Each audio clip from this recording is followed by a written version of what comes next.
Dites-nous ce que ça vous fait par mois d'avoir plus de 20 000 $ en poche, pendant que le militaire qui doit assurer votre sécurité, celle de vos familles et celle du pays que vous dites aimer, n'a même pas les 1/10 de votre salaire. Oui, dites-nous ce que ça vous fait de parler du privilège parlementaire pendant que les enseignants n'ont même pas un salaire élémentaire. Ces enseignants qui forment la jeunesse, cette jeunesse à laquelle vous dites « elle est espoir de demain ». Mais quelle formation est là? À quel avenir s'attendre? À quel Congo s'attendre?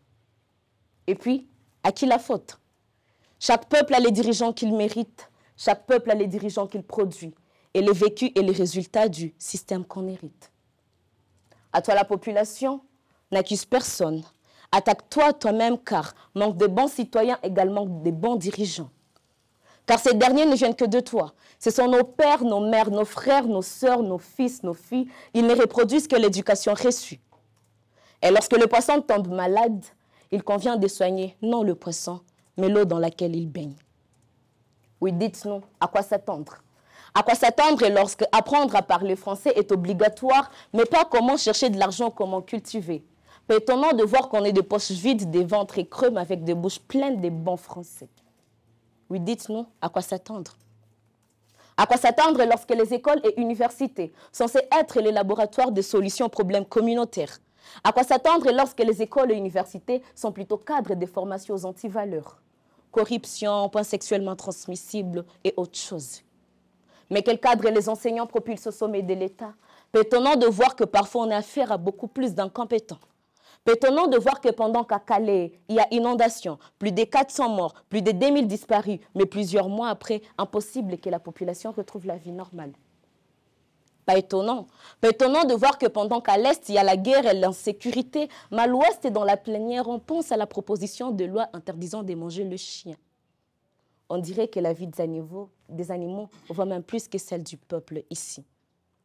Est-ce un manque à faire ou simplement une négligence face à ces peuples qui vous a élus? Croyez-moi, vous l'avez déçu. À quoi s'attendre? À quoi s'attendre lorsque chacun de nous s'assure de jeter la saleté en cours de route pour ensuite dire que la ville est sale? Mais à votre avis, qui la salit?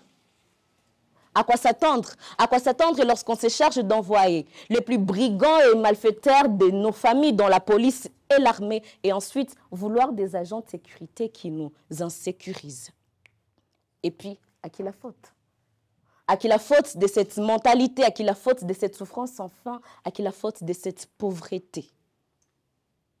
Chaque Congolais est responsable, d'une manière ou d'une autre, responsable par ses actions qui constituent la pierre à l'édifice pour la construction, soit du bonheur ou du malheur du Congo. Dirigeant ou citoyen lambda, tu n'es peut-être pas celui qui changera ces pays, mais au moins fais partie de ceux-là qui ont essayé. Agis où tu es, agis avec ce que tu as.